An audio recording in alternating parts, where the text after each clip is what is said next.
Everyone, welcome to coffee with Sama. मैं हूं बुशरा खान और मैं हूं नईम हनीफ और हम आए आपको मिलवाने आज हमारे फेवरेट गेस्ट से। मैं बात कर रही हूं पाकिस्तान के मशहूर एक्टर, किसी तारुफ के मोहताज नहीं और वाहिद एक्टर है जिनका मुजस्मा लगा हुआ है चाइना में और उनकी फिल्म की नुमाइश 14-15 साल रही। और ये बहुत रेयर है कि किसी एक्टर का मुजस्मा लगा हुआ हो किसी दूसरे ममालिक में। क्यों नईम साहब? जी बिल्कुल, आपने तो वो सस्पेंस मेरे ख्याल ख़त्म कर दिया। मुजस्मा 1947 से लेके जब से पाकिस्तान फिल्म इंडस्ट्री का वजूद है, सिर्फ एक लेजेंड हीरो हैं हमारे जिनका मुजस्मा जो है वो चाइना में लगा, वो हमारे साथ मौजूद हैं। मेरी मुराद है लेजेंडरी गुलाम मोहिउद्दीन उर्फ गुल्लू भाई से। Welcome to the show sir. Thank you so much. Welcome to coffee with Sama. बहुत टाइम निकालने का बहुत शुक्रिया। बड़ी देर से ख्वाहिश थी कि आप हमारे शो में तशरीफ लाएं और आपसे हम दिल की बातें करें। जरूर जरूर।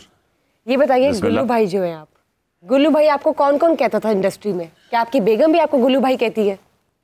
नहीं, वैसे नहीं वो कहती जाहिर है लेकिन ये है कि मैंने देखा कि पाकिस्तान में दो भाई मशहूर हैं, एक गुल्लू भाई एक मुन्नू भाई।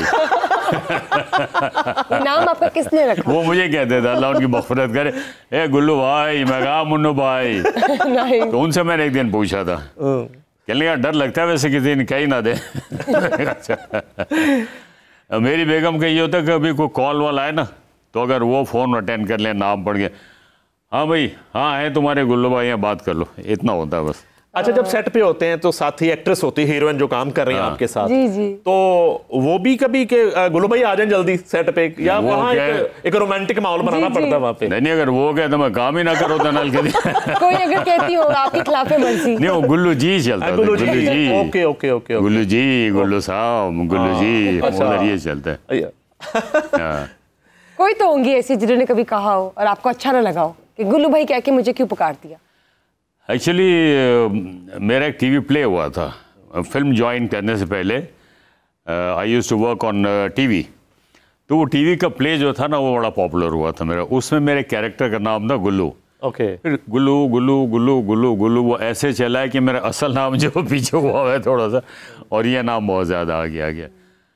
तो लेकिन ये होता है कि इस तरह के जो निक नेम होते हैं ना जी, तो उसमें एक अपनाइयत लगती है, एक प्यार, एक मोहब्बत, वो चीज़ लगती है आपको इसमें।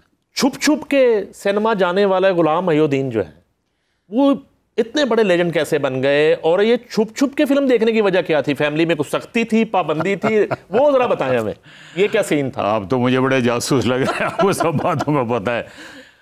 होता ये था कि यार देखिए, उस ज़माने में जो माहौल था ना, तो मतलब मेरे घर का जो माहौल था बड़ा रिलीजियस, बड़े सीधे साधे, ये वो उस तरह करके, तो सिनेमा विनेमा देखने पे ज़रा सी पाबंदी थी। तो मेरे मोहल्ले में सिनेमा थे वॉकिंग डिस्टेंस में। अच्छा, जबरदस्त। तो मैं जाता था, 1 घंटा फिल्म देख के वापस आ जाता था। ठीक है। अब 1 घंटे में कहाँ फिल्म देखी जाती है? तो 3 घंटे चाहिए कम से कम, पता ही नहीं लगता था किसी को। कंप्लीट करते थे अगली दफा। हाँ, फिर नेक्स्ट डे फिर मैं वो टाइमिंग करता था कि अभी मतलब 4 बज गए हैं, तो अभी वो सीन आने वाला होगा, उसके बाद से मैंने देखनी है। फिर अगेन मैं जाता था सिनेमा से, फिर आधा घंटा देखी, फिर मैं आ गया। यानी कि आप पूरी फिल्म देख लेते थे स्मूथली अपने अंदाजे से? पूरी फिल्म देखी है। फिर जब बड़े हो गए, मतलब स्कूल से भाग के फिर। अच्छा, वो जो दौर था, वो वाला गुलाम मोहिउद्दीन फिल्म बीन, उस दौर में छुप के फिल्म देख रहे हैं, तो कौन सी हीरोइन जो है ना वो बड़ा क्रश थी आपका? क्या कमाल पसंदीदा हीरोइन?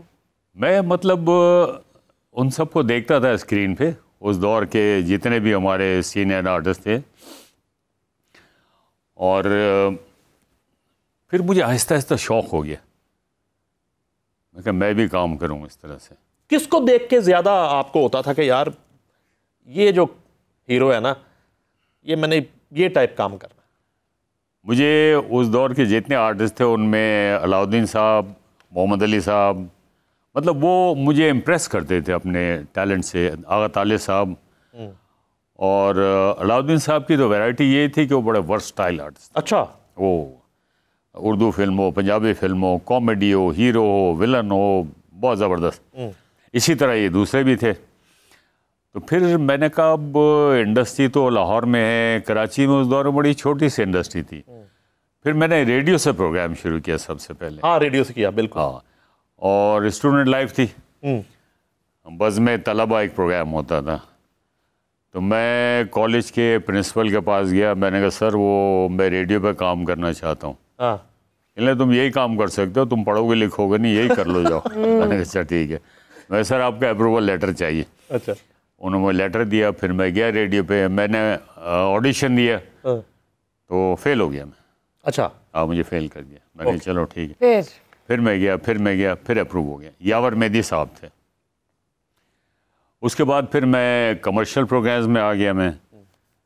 फिर मुझे किसी ने कहा कि वॉइस ऑफ अमेरिका, जी अमेरिकन एम्बेसी में, वहाँ गया, वहाँ मैंने ऑडिशन दिया, वहाँ मैं पास हो गया। ओके। फिर वो मैंने किया, फिर मॉडलिंग की, फिर थिएटर की अच्छे वाले, तो इस तरह के बस चलते रहे सिलसिले।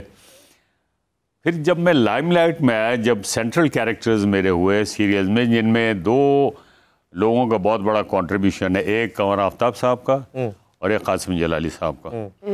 तो कासिम जलाली साहब का जो प्ले था वो देखा था शबाब साहब ने, उसका नाम था कितनी आंखें कितने ख्वाब। वो देखा उन्होंने, तो वो मुझे फिर उन्होंने मुझे ऑफ़र की। फिर वो आए कराची, मेरे साथ मीटिंग की उन्होंने, वो मुझे लाहौर ले आए। तो मैंने शबाब साहब को कहा, मैंने कहा शबाब साहब फिल्म तो चलती नहीं किसी नए हीरो की, क्योंकि उस दौर में देखना 4 बड़े हीरोज़, मोहम्मद अली साहब, नदीम साहब, वही साहब, शाहिद साहब अपने पीक पे थे वो। और स्टडीज़ को जो ब्रेक लग गई या स्टडी चल रही थी साथ साथ? वो मेरा वो दौर था जब ग्रेजुएशन के मैं फाइनल, मैंने सिर्फ BA किया, उससे आगे नहीं जा सका। अच्छा। और BA भी मैंने उस वक्त किया जब मैं फिल्म में आ गया, उसके बाद जाके 2 पेपर थे मेरे, सप्लीमेंट्री नहीं कहते, उस तरह मैंने कि मैं चलो डिग्री तो पढ़ो ना। तो वो सुप्रीडेंट पहचान नहीं रहा कि यार ये तो गुलाम है, ये दिन पेपर दे रहा है। हाँ वो क्या आप क्या कह सकते? मैंने कहा सर ये अच्छा करें। कहने लगे क्यों कर रहे हैं अब, आपको क्या जरूरत है? मैंने कहा नहीं, एक होता ना, एक कॉन्फिडेंस आ जाता है कि एक डिग्री है आपके पास। तो हालांकि आजकल तो BA की कोई वैल्यू नहीं है। तो कॉलेज का ज़माना मिस करते हैं आप? कैसा था कॉलेज का ज़माना, बचपन? ओ बहुत याद आता है मुझे, कॉलेज का ज़माना याद आता है, लड़कपन जिसको नहीं कहते, वो दौर मुझे याद आता है जब ख़ास तौर पे ईद आती थी और छोटी ईद। तो उसमें ये होता था कि जब अम्मी मेरी इफ्तारी बना के देती इफ्तारी, तो फिर वो मेरी ड्यूटी होती कि मैं मस्जिद में लेके जाऊँ। ओके। तो वो मैं जाता था, फिर मैं देखता कोई देख तो नहीं रास्ते में खुद ही घर वालों को पता है कि मेरा रोज़ा है। फिर मस्जिद में गए, फिर वहाँ नमाज वगैरह पढ़ी, उसके बाद वो भी खाया पिया सारा कुछ जिस तरह करके। फिर जब ईद आती थी तो अच्छा सहरी में ये होता था कि मैं और मेरे दोस्त जो थे ना, हम लोग खंबे बजा के तो मोहल्ले वालों को जगा करते। ओके। उठ जाए, सहरी का टाइम हो गया, सहरी का टाइम हो गया। और ईद से पहले फिर साइकिलिंग का बड़ा शौक़ था मुझे। ओके। तो एक साइकिल वाले थे, वो किराए पे साइकिलें देते थे, पहलवान जी कहते थे, यही के थे गुजरांवाले के। तो मैं जाता था उनके पास, मैं कहता पहलवान जी कल पूरे दिन के लिए साइकिल चाहिए। अच्छा। तू की करेगा साइकिल लेके? मैं कहा साइकिल ओ किराया शराया तुसी लोग देंदे नहीं हो तो साइकिल में। वो कहते एक शर्त है। मैंने कहा ये मेरी 20 साइकिलें सब साफ करोगे तुम लोग। अच्छा। फिर दूंगा। मैंने कहा ठीक है। वो 20 साइकिलें हम लोग साफ करें। मैं वो ये चाचा तो पीछे पे गया, तो वो सारा कुछ काम करते थे। तो फिर ईद का पूरा दिन सुबह 10 बजे से लेके तो रात 10-12 बजे तक साइकिलें हमारे पास होती।